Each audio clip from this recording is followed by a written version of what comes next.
When you thought of the HTTP of money, in the early days, did you ever think it would morph into or be embodied as a stable coin? Because you could have gone a lot of different ways with that, Jeremy, but obviously you ended up going with the stable coin, perhaps in hindsight, the best choice. But was that always something on your mind, or how did that happen? Yeah, so very early, the concept behind Circle was that there'd be a kind of hybrid digital currency model. That's what we talked about it back then. And the hybrid would be, you have an existing form of money, which is essentially the liabilities of a central bank.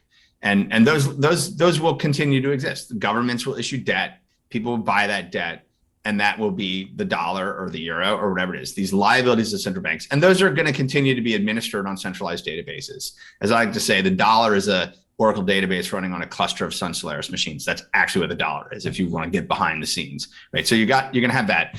But then can you externalize that on the public internet and give it, kind of give that the superpowers of the internet?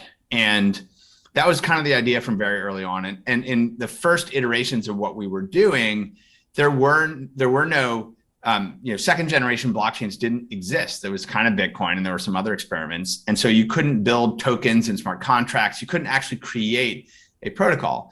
So we built a protocol ourselves on top of Bitcoin that allowed you to, as I would say, tunnel dollars, pounds, euros over the Bitcoin network. And it had tons of issues, challenges, scalability, cost, all kinds of issues, FX, right, implicitly.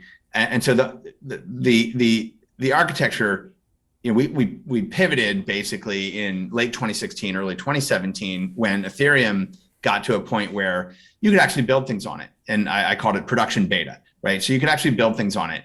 But it had the primitives and the building blocks to do this. And so we just raced to kind of build this and knew that, the right way to introduce this was more of as a kind of general market infrastructure kind of utility that could be utilized by the market as a whole.